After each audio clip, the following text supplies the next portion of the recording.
ছেঁড়া পোশাকে বিয়ের প্রস্তাব নিয়ে পৌঁছালো ছেলেটি। কনের বাবা দেখামাত্রই সালাম করলেন। সত্যটা জানতে পেরে সবাই অবাক হয়ে গেল। ছেঁড়া পোশাক, ক্ষয়ে যাওয়া জুতো, দরজায় দাঁড়িয়ে থাকা এক সাধারণ ছেলে। ঘরের ভেতরে বসে থাকা লোকজন তাকে ওপর থেকে নিচ পর্যন্ত দেখছিল। কারো মুখে হাসি ছিল, তো কারো চোখে অবজ্ঞা। এই কি সেই সম্বন্ধ? কনের কাকিমা ফিসফিস করে বলল, দেখে তো মনে হয় না আমাদের মেয়ের যোগ্য।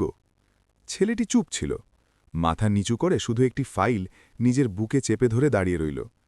ঠিক তখনই কনের বাবা বাইরে এলেন। তিনি ছেলেটির মুখ দেখামাত্রই হঠাৎ তার পা থমকে গেল। পরের মুহূর্তেই তিনি সোজা হয়ে দাঁড়ালেন এবং পূর্ণ সম্মানের সাথে সালাম করলেন। ঘরে নিস্তব্ধতা নেমে এলো। শেষমেশ এই ছেঁড়া পোশাক পরা ছেলেটির মধ্যে এমন কি ছিল যা দেখামাত্রই কনের বাবার গলার স্বর পর্যন্ত বদলে গেল? সত্যটা জানলে আপনিও অবাক হয়ে যাবেন। সেই ছেলেটির নাম ছিল সঞ্জয়, বয়স মাত্র 23 বছর। আর যে মেয়ের বিয়ের প্রস্তাব নিয়ে সেখানে এসেছিল তার নাম ছিল সুমন, বয়স 23 বছর। ঘরে বসা প্রতিটি মানুষের নজর এখন সঞ্জয় এবং সুমনের বাবা রমেশজির উপর আটকে ছিল। রমেশজি, যিনি এতক্ষণ শক্ত মুখে বাইরে এসেছিলেন, হঠাৎ তার মুখে সম্মান স্পষ্ট দেখা যাচ্ছিল। তিনি নিচু স্বরে বলল, ভেতরে এসো। সঞ্জয় বাবা? কাকিমার চোখ ছানাবড়া হয়ে গেল। এই কিছুক্ষণ আগে পর্যন্ত যে ছেলেটিকে সবার সাধারণ এবং গরিব মনে হচ্ছিল, সেই হঠাৎ বাবা হয়ে গেল। সঞ্জয় ধীরে ধীরে মাথা তুলল। তার চোখে না ছিল অহংকার, না ছিল ভয়, শুধু এক প্রশান্তি ছিল। সে ভেতরে এলো। তাকে সোফায় বসতে বলা হলো, কিন্তু সে মানা করে দিল। আমি এখানেই ঠিক আছি, সে ধীরে করে বলল। রমেশজি নিজে এগিয়ে এলেন এবং বলল, না বাবা, এখানে বসো, তুমি অতিথি নও। এখন সবার অস্থিরতা বেড়ে গিয়েছিল। সুমন পর্দার আড়াল থেকে সব দেখছিল। সেও বুঝতে পারছিল না যে তার বাবা এই ছেলেটিকে এত সম্মান কেন দিচ্ছে। কাকিমা শেষমেশ জিজ্ঞেস করেই ফেলল, দাদা, আপনি একে চেনেন নাকি? রমেশজি দীর্ঘশ্বাস ফেলল। তার চোখ কিছুটা ভিজে এলো। তিনি বলল, হ্যাঁ, আমি একে খুব ভালো করে চিনি। ঘরে আরও নিস্তব্ধতা নেমে এলো। সঞ্জয় তখনও চুপ ছিল। তার হাতে যে ফাইলটি ছিল সেটি সে ধীরে করে টেবিলের ওপর রেখে দিল। রমেশজি সেই ফাইলটির দিকে তাকাল এবং তারপর সবার দিকে ঘুরে বলল, আজ থেকে ঠিক 3 বছর আগে যখন আমি বুড়িভাবে ঋণে ডুবে গিয়েছিলাম। সুমনের মা অবাক হয়ে গেল। আপনি তো আমাদের কখনো বলেননি। রমেশজি কথা চালিয়ে গেল। আমাদের ফ্যাক্টরি বন্ধ হতে চলেছিল। ব্যাংকের লোকজন রোজ বাড়ির চক্কর কাটছিল। আমি ভেঙে পড়েছিলাম। তার গলা ধরে এলো। সেই সময় একটি 20 বছরের ছেলে আমার অফিসে এসেছিল। সে বলল, আঙ্কেল, আপনি চিন্তা করবেন না, আমি আপনার সাথে আছি। সবার নজর এখন সঞ্জয়ের ওপর ছিল। সেই ছেলেটি এই সঞ্জয়ই ছিল। ঘরে বসে থাকা লোকজন একে অপরের মুখ চাওয়াচাওয়ি করতে লাগল। কাকিমা বলল, কিন্তু এ তো সে শব্দই খুঁজে পাচ্ছিল না। রমেশজি বলল, হ্যাঁ, আজ এ ছেঁড়া পোশাকে আছে, কিন্তু সেদিন যদি এ আমার পাশে না দাঁড়াত, তবে আজ আমাদের এই বাড়িটাও থাকত না। সুমন এখন পর্দার আড়াল থেকে বাইরে চলে এসেছিল। তার নজর প্রথমবার সরাসরি সঞ্জয়ের সাথে মিলল। সঞ্জয় হালকা হাসল, কিন্তু কিছু বলল না। রমেশজি আগে জানালো, সঞ্জয় তার বাবার পুরনো জমি বন্ধক রেখে আমার ফ্যাক্টরি বাঁচিয়েছিল। নিজের স্বপ্নগুলোকে থামিয়ে দিয়েছিল, যাতে আমার পরিবার রাস্তায় না চলে আসে। সুমনের হাত থেকে জলের গ্লাস পড়ে গেল। কি? হ্যাঁ, রমেশজি বলল, এ কখনো কারো কাছে এর কথা উল্লেখ করেনি। এমনকি আমাকেও বলেছিল, আঙ্কেল, যদি কখনো আমার কথা কেউ জিজ্ঞাসা করে তবে বলবেন না। ঘরে বসা প্রতিটি মানুষের মাথা এখন নিচু ছিল। যাকে কিছুক্ষণ আগে অবজ্ঞার চোখে দেখা হচ্ছিল, সেই আসলে এই বাড়ির ভরসা হয়ে বেরিয়ে এলো। সুমনের চোখে জল এসে গেল। সে ধীরে করে বলল, আপনি এসব কেন করলেন? সঞ্জয় প্রথমবার পরিষ্কার গলায় জবাব দিল, কারণ সেই দিন আঙ্কেল আমাকে চাকরি দিয়েছিলেন যখন আমার কাছে কিছুই ছিল না। তিনি আমার উপর ভরসা করেছিলেন। আমি শুধু সেই ভরসাটুকুই ছিড়িয়ে দিয়েছি। ঘরে উপস্থিত প্রতিটি মানুষের চিন্তা বদলে গিয়েছিল। কিন্তু গল্প এখানেই শেষ হয় না।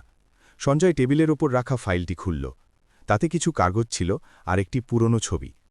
রমেশজির মুখ হঠাৎ গম্ভীর হয়ে গেল। তিনি ছবিটির দিকে দেখলেন আর তার হাত কাঁপতে লাগল। এ তোমার কাছে কিভাবে? সঞ্জয়ের চোখে এক গভীর বিষণ্ণতা নেমে এলো। আঙ্কেল, আজ আমি সম্বন্ধ নিয়ে আসিনি, আমি সত্যিটা নিয়ে এসছি। ঘরের পরিবেশ আবার বদলে গেল। সুমনের বুক দুরুদুরু করছিল।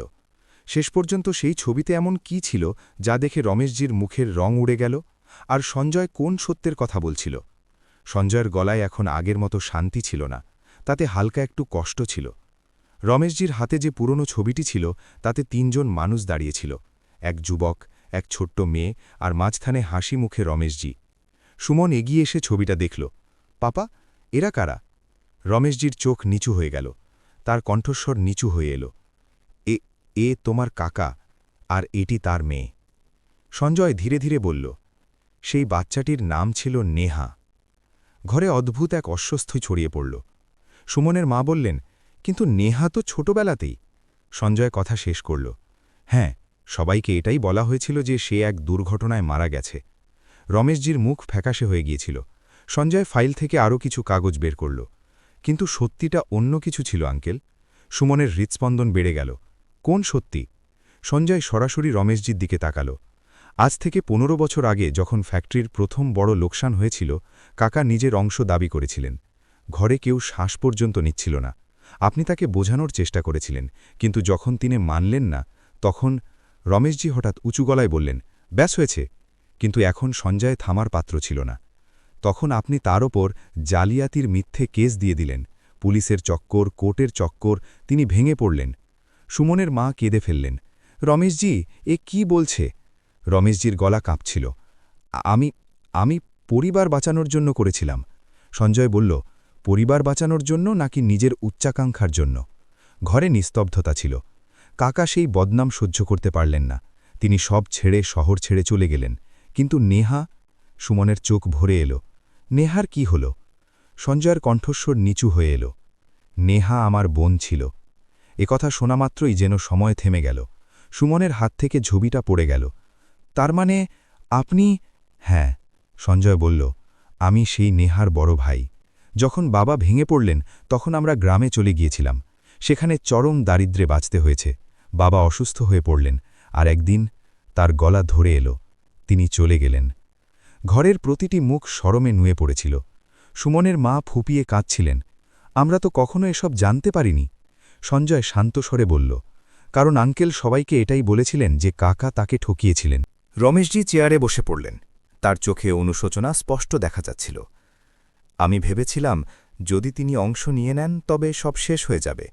আমি ভুল করেছি, অনেক বড় ভুল। সঞ্জয় বলল, ভুলের শাস্তি শুধু একজন পায়নি আঙ্কেল, পুরো পরিবার ছারখার হয়ে গেল। সুমন এতক্ষণ চুপ ছিল। সে ধীরে করে বলল, তাহলে আপনি আজ এখানে বদলা নিতে এসেছেন? সঞ্জয় তার দিকে তাকাল। তার চোখে ঘৃণা ছিল না। না, যদি বদলা নেমারি হতো তবে আমি ৩ বছর আগেই নিতে পারতাম, যখন আপনার ফ্যাক্টরি ডুবছিল। সবাই চমকে গেল। হ্যাঁ, সঞ্জয় বলল, আমি জানতাম যে এটি সেই ফ্যাক্টরি। আমি চাইলে সব শেষ হতে দিতে পারতাম, কিন্তু আমি তা করিনি। কেন? সুমন জিজ্ঞেস করল। সঞ্জয় হালকা হাসল। কারণ বাবা শিখিয়েছিলেন, ঘৃণা দিয়ে ঘর বাঁধে না। ঘরের প্রতিটি মানুষের চোখ ভিজে ছিল। রমেশজি উঠে ধীরে ধীরে সঞ্জয়ের কাছে এলেন। বাবা, আমি অপরাধী। যদি শাস্তি দিতে হয় তবে আমাকে দাও, কিন্তু এই সম্পর্ককে, এই বাড়িকে ভেঙো না। সঞ্জয় মাথা নিচু করে নিল। আমি সম্পর্ক ভাঙতে আসিনি, আমি সত্য সামনে আনতে এসেছিলাম, যাতে আগামী দিনের সম্পর্ক মিথ্যার উপর নয়, সত্যের উপর টিকে থাকে। সুমন এগিয়ে এলো। যদি এসবই সত্য হয় তবে আপনি আগে কেন বলেননি? সঞ্জয় বলল, কারণ আমি চেয়েছিলাম আপনারা আমাকে আমার পরিচয় দিয়ে নয়, আমার কর্ম দিয়ে চিনুন। সুমনের চোখে এখন সম্মান ছিল। আর আপনি নিজেকে ছেঁড়া পোশাকে কেন দেখালেন? সঞ্জয় হালকা হাসল। কারণ আমি দেখতে চেয়েছিলাম এই বাড়িতে কি এখনও মানুষের দাম পোশাক দিয়ে বিচার করা হয়। কাকিমা এবং বাকি আত্মীয়রা লজ্জিত হয়ে দাঁড়িয়ে রইল। রমেশজির চোখ থেকে জল ঝরতে লাগল। আমি জীবনে অনেক ভুল করেছি, কিন্তু আজ যদি তুমি আমাকে ক্ষমা করে দাও তবে হয়তো আমি নিজেকে ক্ষমা করতে পারব। সঞ্জয় কিছুক্ষণ চুপ থাকল। তারপর সে বলল, ক্ষমা আমি আপনাকে অনেক আগেই করে দিয়েছি আঙ্কেল, সেই দিনই যেদিন আমি আপনার ফ্যাক্টরি বাঁচিয়েছিলাম। ঘরে যেন এক ভারী বোঝা নেমে গেল। কিন্তু সুমনের মনে তখনও একটি প্রশ্ন ছিল, যদি আপনি আমাদের ক্ষমা করে দিয়েছিলেন তবে এই ছবি আর ফাইল নিয়ে আজ কেন এলেন? সঞ্জয় দীর্ঘশ্বাস ফেলল। কারণ আমি চেয়েছিলাম এই সম্পর্কটি সমমর্যাদার হোক, দয়া বা দাক্ষিণ্যের ওপর নয়। রমেশজি মাথা নিচু করে নিল। আজ থেকে ফ্যাক্টরির অর্ধেক অংশ তোমার। যা তোমার বাবার হক ছিল তা এখন তুমি পাবে। সঞ্জয় সাথে সাথে মানা করে দিল, না আঙ্কেল, আমি অংশ নিতে আসিনি, আমি নিজের পথ নিজেই তৈরি করে নিয়েছি। সবাই অবাক হয়ে গেল। আমি পড়াশোনা শেষ করেছি, আজ আমি নিজের কোম্পানি চালাচ্ছি। ফ্যাক্টরি বাঁচানোর জন্য যে টাকা দিয়েছিলাম তা আমি ধার হিসাবে নয়, বরং বিনিয়োগ হিসাবে দিয়েছিলাম। সুমনের চোখে গর্ব ঠিকরে পড়ছিল। তাহলে আপনি গরিব নন? সঞ্জয় হাসল। গরিব একসময় ছিলাম, কিন্তু চিন্তায় নয়। ঘরে হালকা হাসির রেশ ছড়িয়ে পড়ল। রমেশজি হাত জোর করলেন। বাবা, তুমি কি এই বাড়ির অংশ হবে? সঞ্জয় সুমনের দিকে তাকাল। সুমন ধীরে করে বলল, যদি সম্পর্ক সত্য এবং সম্মানের উপর হয় তবে আমার কোনো আপত্তি নেই। ঘরে প্রথমবার খুশির হালকা লহর বয়ে গেল। কিন্তু তখনই দরজায় জোরে আওয়াজ হল। এক লোক রাগে ভেতরে ঢুকল। রমেশজি, আপনি ভাবলেন কি করে যে এই সত্য চাপা থাকবে? সবাই চমকে গেল। সেই লোকটা ছিল মহেশ, রমেশজির পুরনো বিজনেস পার্টনার। সঞ্জয়, তুমি সত্য জানো, কিন্তু পুরোটা জানো না। ঘরে আবার উত্তেজনা ছড়িয়ে পড়ল। মহেশ বলল, নেহার মৃত্যু কোনো দুর্ঘটনা ছিল না। সঞ্জয়ের বুক যেন ধরফর করে উঠল। মানে কি? মহেশ বলল, সেদিন রাতে ফ্যাক্টরিতে আগুন লেগেছিল, নেহা ওখানেই ছিল। আর রমেশজি চিৎকার করে উঠলেন, ব্যাস, মিথ্যে ছড়াবেন না। কিন্তু মহেশ থামল না। সত্যিটা হল, আগুন শর্ট সার্কিট থেকে লাগেনি, ওটা কেউ লাগিয়েছিল। ঘরে নিস্তব্ধতা ছেয়ে গেল। সঞ্জয়ের মুঠি শক্ত হয়ে এল। কে? মহেশ সরাসরি রমেশজির দিকে আঙুল তুলল। উনি। সুমনের পায়ের তলা থেকে মাটি সরে গেল। পাপা, এসব কি বলছেন? রমেশজির চোখে ভয় স্পষ্ট দেখা যাচ্ছিল। সব মিথ্যে, ও আমাকে বদনাম করতে চায়। সঞ্জয়ের গলা এখন ভারী হয়ে গিয়েছিল। আঙ্কেল, সত্যিটা কি? সবার হৃৎপিণ্ড এখন সজোরে ধরফর করছিল। মহেশ এগিয়ে এসে বলল, আমি বছরের পর বছর চুপ ছিলাম, কারণ আমিও ভয় পেয়েছিলাম। কিন্তু আজ যখন এই ছেলেটি সত্যটা জানতে এসেছে, তখন ওর পুরো সত্যটা জানা উচিত।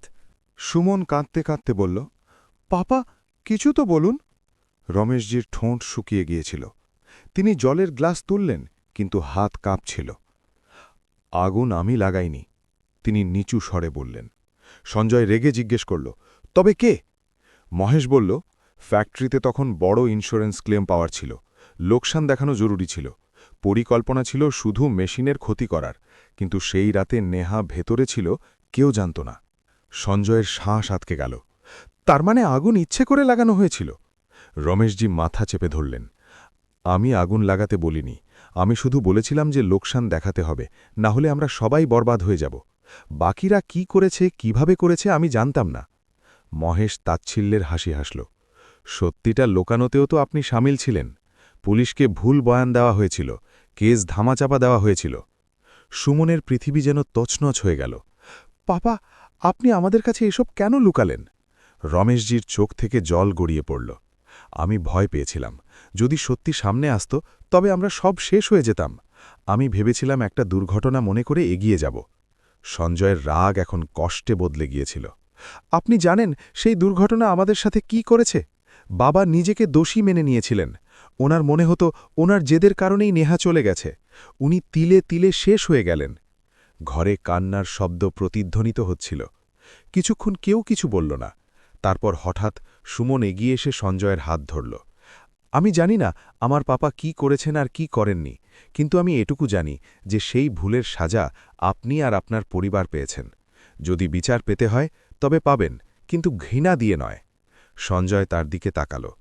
মহেশ বলল, এখন সিদ্ধান্ত তোমাকে নিতে হবে সঞ্জয়। কেস আবার খুলতে পারে, আমার কাছে কিছু প্রমাণ আছে। সঞ্জয় গভীর শ্বাস নিল। তার সামনে দুটো পথ ছিল, প্রতিশোধ অথবা ক্ষমা। রমেশজি হাঁটু গেড়ে বসে পড়লেন। যদি আমার কারণে তোমার বোন গিয়ে থাকে তবে আমি সাজা ভোগ করতে রাজি, শুধু আমার মেয়েকে সাজা দিও না। সুমন চিৎকার করে উঠল, পাপা, এমন বলবেন না। সঞ্জয়ের মাথায় ছোটবেলার স্মৃতিগুলো ঘুরতে লাগল। নেহার হাসি, বাবার পরিশ্রম, মায়ের চোখের ভয়। সে ধীরে ধীরে বলল, নেহা ফিরে আসবে না, বাবাও ফিরে আসবেন না, কিন্তু যদি সত্যিটা চাপা থাকে তবে তা প্রতিদিন আমাকে ভেতর থেকে কুঁড়ে কুঁড়ে খাবে। কেস খুলবে, সঞ্জয় দৃঢ় গলায় বলল। শহরে তোলপাড় পড়ে গেল। 15 বছরের পুরনো ফ্যাক্টরির অগ্নিকাণ্ডের ঘটনা আবার চর্চায় এলো। তদন্তে ধীরে ধীরে সত্যিটা সামনে এলো। আগুন সত্যিই লাগানো হয়েছিল ইন্স্যুরেন্সের জন্য, কিন্তু বড় ধাক্কা তখন লাগল যখন আসল নাম সামনে এলো। আগুন লাগানোর মূল লোক রমেশজি নন, বরং সেই সময়ের ম্যানেজার ছিলেন, যিনি টাকার লোভে পরিকল্পনাটিকে বিপজ্জনক করে তুলেছিলেন। রমেশজির ভুল ছিল, তিনি লোকসান দেখানোর ইঙ্গিত দিয়েছিলেন এবং পরে সত্যিটা লুকিয়েছিলেন। আইন রায় শোনাল। ভুল বয়ান আর তথ্য গোপনের অপরাধে রমেশজির সাজা হল। কয়েক মাস পর রমেশজি জামিনে বাইরে এলেন। সম্মান গেল, প্রতিপত্তি গেল, কিন্তু সত্যি সামনে এসে গেল। একদিন রমেশজি সঞ্জয়কে ডাকলেন। বাবা, আমি জীবনে অনেক ভুল করেছি। তুমি চাইলে সুমনের সাথে সম্বন্ধ ভেঙে দিতে পারো। সঞ্জয় সুমনের দিকে তাকাল। সুমন ধীর গলায় বলল, সম্পর্ক দুই মানুষের মধ্যে হয়। পাপার ভুল আমার নয়, আর আপনার বোনের মৃত্যু আপনার ভুল নয়। সঞ্জয় প্রথমবার প্রাণ খুলে হাসল। সঞ্জয় মাথা নাড়ল। আমি এই বাড়ির অংশ হব, কিন্তু একটা শর্তে। সবাই চমকে গেল। ফ্যাক্টরির নাম বদলে রাখা হবে নেহা ইন্ডাস্ট্রিজ, যাতে প্রতিদিন আমাদের মনে থাকে যে লোভের পরিণাম কি হয়। রমেশজি কেঁদে ফেললেন। মঞ্জুর। কয়েক মাস পর এক সাধারণ মন্দিরে ধুমধাম ছাড়াই সঞ্জয় আর সুমনের বিয়ে হল। এবার সঞ্জয় ছেঁড়া পোশাক নয়, বরং পরিষ্কার পরিচ্ছন্ন পোশাক পরেছিল। ফ্যাক্টরি আবার ঘুরে দাঁড়াল, এবার সততার সাথে। রমেশজি সবার সামনে ক্ষমা চাইলেন। সঞ্জয় কোম্পানিতে নিয়ম করল যে প্রতি বছর মুনাফার একটি অংশ গরিব বাচ্চাদের পড়াশোনায় খরচ হবে। সুমনও একটি ছোট স্কুল খুলল, যেখানে শ্রমিকদের সন্তানদের বিনামূল্যে শিক্ষা দেওয়া হতো। একদিন স্কুলের উদ্বোধনে সুমন বলল, এই স্কুলটি সেই মেয়েটির স্মৃতিতে যার স্বপ্ন ছিল পড়াশোনা করার। সঞ্জয়ের চোখ ভিজে এলো। সেই সন্ধ্যায় রমেশজি সঞ্জয়ের কাছে এলেন। বাবা, একটা কথা জিজ্ঞেস করি, যদি সেদিন তুমি চিনতে না পারতে আর অপমান করে তাড়িয়ে দিতাম, তবুও কি তুমি এই সম্পর্ক নিভাতে? সঞ্জয় কিছুক্ষণ চুপ থাকল। হয়তো না, সে সত্যিটা বলল। কিন্তু সেদিন আপনি যে সালাম করেছিলেন তা সব বদলে দিয়েছিল। সেই সালাম শুধু আমাকে নয়, আমার বাবার সম্মানের প্রতি ছিল। রমেশজির চোখ থেকে জল পড়ল। সঞ্জয় হাসল। আর সেই সালামই এই সম্পর্কের ভিত্তি হয়ে গেল। কয়েক মাস পর সুমন সঞ্জয়কে সুসংবাদ দিল যে তারা বাবা মা হতে চলেছে। ঘরে একটি ছোট্ট মেয়ে এলো। সবাই তার নাম রাখল নেহা। রমেশজি তাকে কোলে নিয়ে বললেন, এবার আমি কোনো ভুল করব না। রাতে সঞ্জয় ব্যালকনিতে দাঁড়িয়েছিল। তার সেই প্রথম দিনের কথা মনে পড়ল। ছেঁড়া কাপড়, ক্ষয়ে যাওয়া জুতো, আর দরজায় দাঁড়িয়ে থাকা সেই একা ছেলেটি। যদি সেদিন সে ভয় পেয়ে যেত, যদি সত্যি লুকিয়ে ফেলত বা প্রতিশোধ বেছে নিত, তবে আজকের এই শান্তি থাকত না। সুমন পেছন থেকে এসে তার কাঁধে হাত রাখল। কোথায় হারিয়ে গেলে? সঞ্জয় হালকা হেসে বলল, ভাবছি জীবনটা বড়ই অদ্ভুত। কখনো ছেঁড়া পোশাকেও সম্মান মেলে, আবার কখনো দামি পোশাকেও মেলে না। সুমন বলল, সম্মান পোশাক দিয়ে নয়, উদ্দেশ্য দিয়ে পাওয়া যায়। সঞ্জয় তার দিকে তাকালো আর সুমন হাসল। আর ভালোবাসা পাওয়া যায় সত্যি দিয়ে। দুজনে একে অপরের হাত ধরল। নিচে ফ্যাক্টরির গেটে লেখা ছিল, সততাই আমাদের পরিচয়। গল্পটি এখানেই শেষ নয়, কারণ প্রতিটি সম্পর্কেই প্রতিদিন একটি নতুন শুরু হয়। কিন্তু সেদিন থেকে সবাই একটি কথা শিখে নিল, কাউকে তার পোশাক দেখে বিচার করবেন না। হতে পারে তার ছেঁড়া পোশাকের আড়ালে এমন এক মন আছে যা পুরো পৃথিবীর চেয়েও বেশি ধনী। আর কখনো কখনো একটি সাধারণ সালাম পুরো জীবন বদলে দেয়।